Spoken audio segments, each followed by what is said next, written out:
Good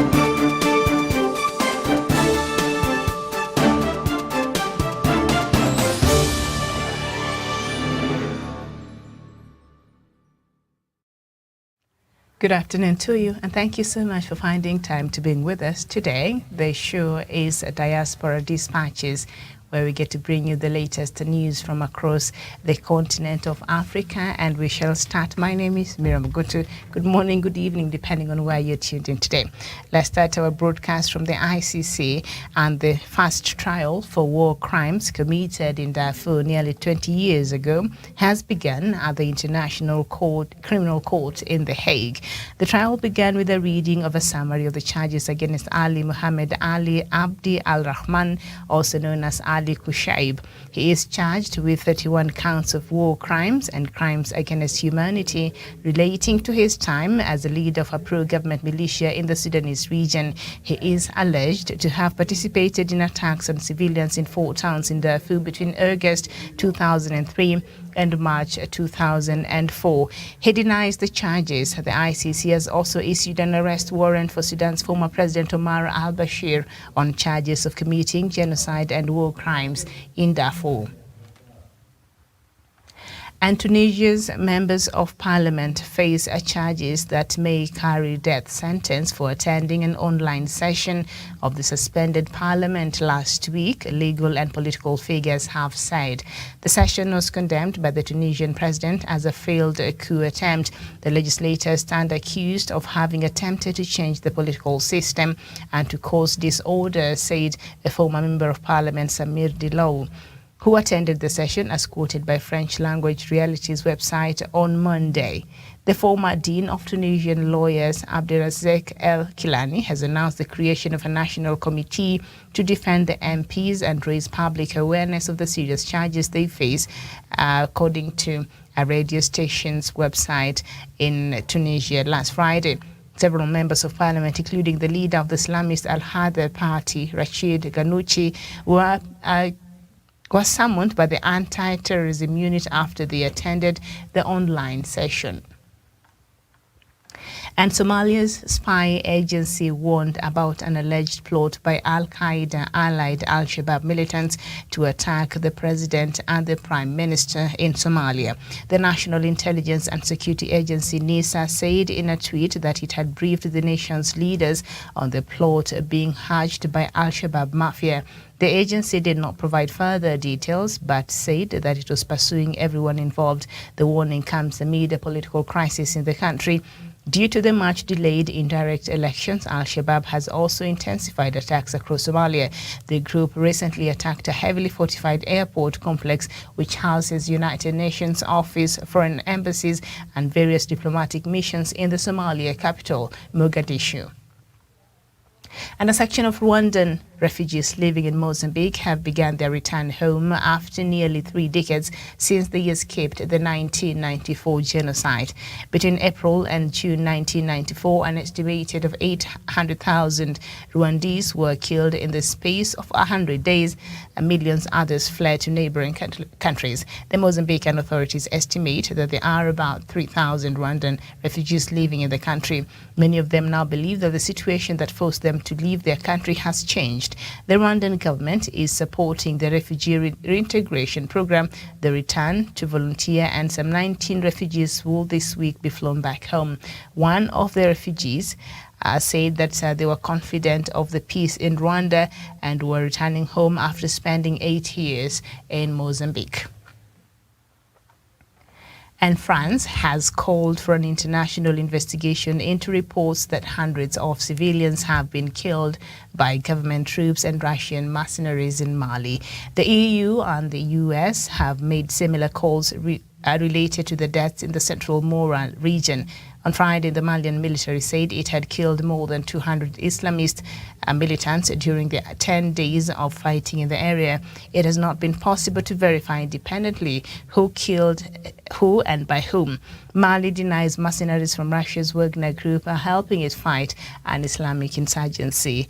And then we move on to South Africa, where the country has announced the ending of COVID restrictions 2 years after they were imposed. In a televised address, President Cyril Ramaphosa said that a national state of disaster would end at midnight on Monday. Masks will still be required indoors for another month. He said although the pandemic was not over, he was confident that there were only better days ahead. Mr. Ramaphosa said it was important to boost the economy and create jobs. South Africa has recorded far more coronavirus cases than any other African country, accounting for almost a third of infections across the continent. It has officially registered over 100,000 deaths. And we head over back to Rwanda, and Rwanda's Court of Appeal on Monday upheld a 25-year prison term against Hotel Rwanda hero Paul Rusesabagina, who was convicted last year on charges of terrorism, rejected a prosecution appeal to increase the penalty to life. The court gave the ruling, arguing that the Hotel Rwanda hero was a first-time offender at 25 years. A sentence was in accordance with the weight of his crimes. The former hotel manager was not in court on Monday during the ruling. Earlier in the day and before the verdict, public prosecutor Jean-Pierre Haburerema said given the significance of the charges of which Rusesabagina was convicted and the impact of whose crime on people and their assets, he should not be given a lenient sentence and he should be given life imprisonment. Paul Rusesabagina had worked as the manager of a hotel in Kigali and helped shelter Hutu and Tutsi refugees there during the Rwandan genocide in 1994. He was accused of supporting the National Liberation Front, an armed wing of his opposition political platform, Rwandan Movement for Democratic Change, with the group claiming some responsibility for attacks in 2018 and 2019 in which nine Rwandans died.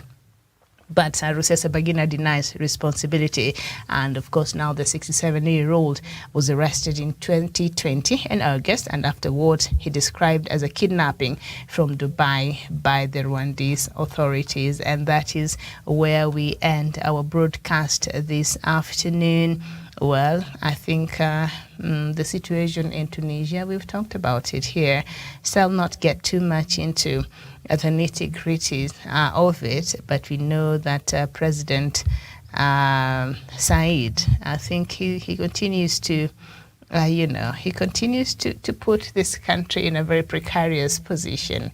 In Tunisia, he suspended parliament, and members of parliament must meet and discuss. So they decided to meet online. So the ones who were part of this meeting now could be facing very serious, charges that could amount to death sentences, upon them. So that is also another precarious situation that we have to continue monitoring across the continent. Remember, he suspended parliament. I think he also suspended the judiciary. He has been suspending everything in the country. So basically, he rules by decree as it is right now, and I don't think that is a great place for Tunisia to be at. We know it is the mother of the Arab Spring. Remember, they started from Tunisia, and the Tunisians have been going out in the streets to, make noise and compel the government to reverse some of these, policies that have been put in place.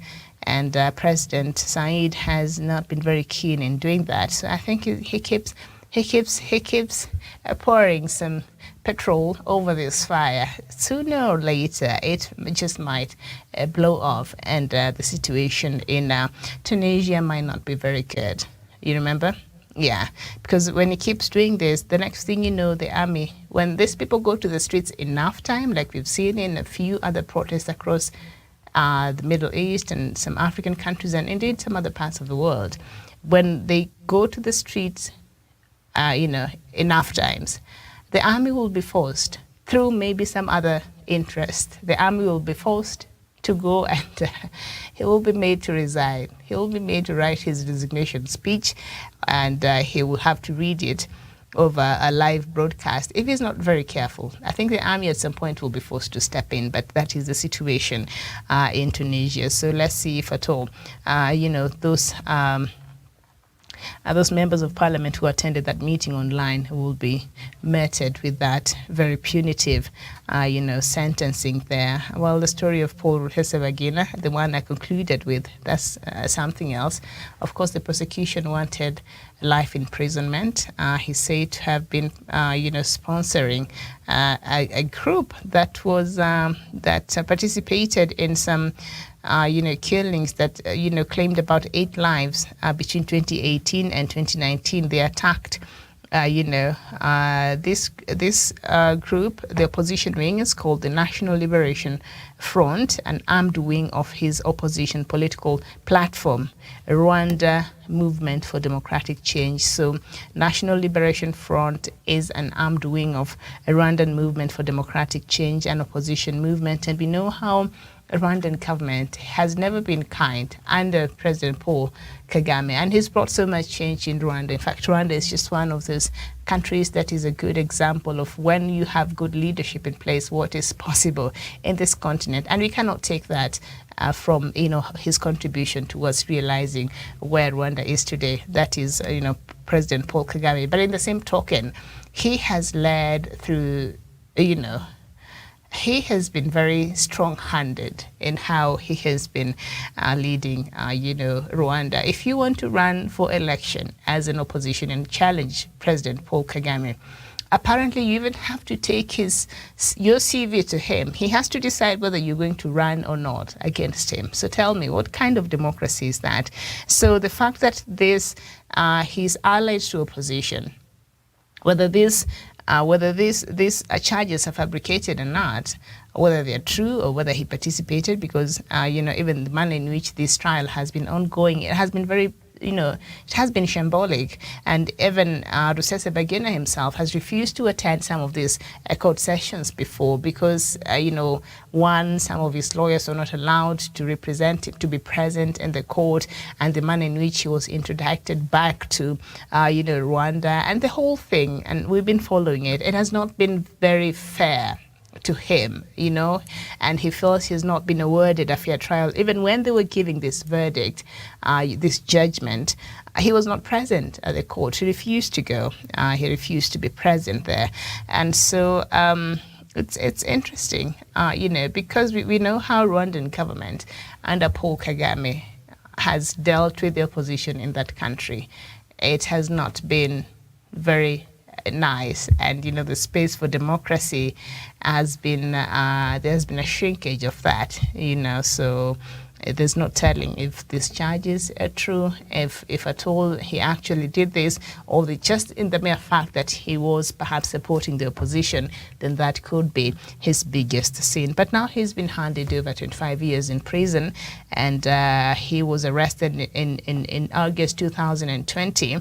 And he, against his will, from Dubai by the Rwandan authorities, if Paul Kagame wants you, he will get you, whether dead or alive.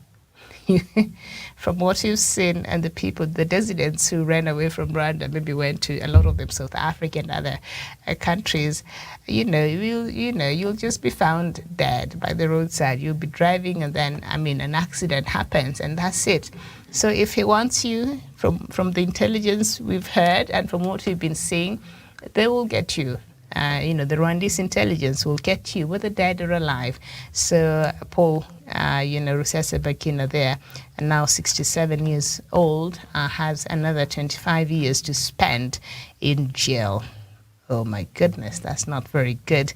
And South Africa has ended off all the COVID restrictions. Of course, the only one remaining, is that masks will be required indoors for another month, and then that will be it. I think South Africa is the leading country in Africa that was, dealt, badly by this coronavirus. And so it's good to see that things are looking up, not just there, but across the continent. Coronavirus is still here with us. So if you can still wear your mask and wash your hands and sanitize and just keep your distance, you're still advised to do so. But I think at this point, also, life has to go on. And so we've seen countries from across, the world lifting some of these restrictions. And South Africa has, announced the ending of the COVID restrictions 2 years after they were imposed. So that will mark some new, start and hope for so many people who have been affected by this. Okay, another story that I almost forgot for us to talk about, and the issue of Somalia. And now Somali's spy agency has warned about an alleged plot. First of all, Somali's spy agency, when do they work? I'm shocked they even exist. The same agencies that have been accused to collude with the military, with the militant group, with Al-Shabab. So now they're saying, listen, they're saying that they're warning that there's an alleged plot by Al-Qaeda allied Al-Shabaab militants to attack the president and the prime minister. Have in mind that this intelligence report is being issued when Somalia is supposed to be going to its elections. And this is what usually happens. This is what usually happens. Remember, there was an attack on the airport the other day, not quite successful, but there was an attack the other day, and also there was an attack 2 days after that. I can't remember where, but at a very also critical place, that really attracted international, the attention from the rest of the world. And now this Somalia's spy agency is saying that there's an alleged plot by, Al-Qaeda allied Al-Shabaab militants to attack the president and the prime minister. President Farmajo, can you organize for elections? At this point, you should stop with theatrics. And this could be true. This could be true. But also, judging from the pattern and what has been happening in the past, I don't know. I don't know if this is a reason or an excuse to, and I'm not downplaying, because Al-Shabaab is a serious thing. We also have those alerts here. I think one was issued last week, and that we should be careful because perhaps Al-Shabaab is organizing and is planning something. But I know the intelligence in Kenya has gotten that, and they're working to see that they can avert if they can. And so that is that. So there has been this alert. So it's not a new thing, and I'm not underplaying the importance of this alert. But this is Somalia. This same spy agency in the country. Now, if that alert was from the US, from the UK, from maybe Kenya, from these other bodies outside Somalia, I would probably believe that. But coming from Somalia's spy agency, the National Intelligence and Security Agency, NISA, the one that has been accused of even giving intelligence reports to Al-Shabaab itself during the attack of the Kenyan forces, in their camps. You remember the attack that really claimed a lot of our soldiers, and it is said that, NISA knew about that, and it was alleged that they knew about that, and there's a high possibility that Al-Shabaab might have gotten the intelligence to know exactly where the Kenyan forces were and how to get through to them and cause the maximum damage, which they did. So this same NISA now is telling us that, hold on, we have some intelligence report to share with the world and an alert, because Al-Shabaab is now planning to attack president and the prime minister. And that could be true, as I said. I'm not downplaying that. But I think it's just the messenger of this message that I'm having trouble with. It is where this message is coming from. And it is an intelligence group, so it's doing its work. But hey, I'm just looking at the history and what has been there before. So I'm not casting any aspersions, but I'm just saying. So, but President Farmajo, organize for elections. That is what Somalia needs. Somalia needs to move forward. We can't keep postponing these elections time and time again. Organize for these elections, because now if you're telling us, if NISA is telling us your life and the Prime Minister is in danger, the next thing we will hear, and I'm sure I'll come back here to report, is that elections have been postponed. And I think that will be the ultimate thing. Maybe this, alert will achieve. If not, then I don't know. But I'm taking this with a grain of salt, perhaps, because. But anyway, I hope that the president and the prime minister of Somalia, I hope they're safe. But hey, thank you so much for watching. This has been Diaspora Dispatches. My name is Miriam Ogutu. I'll see you again here tomorrow, God willing. Bye-bye for now.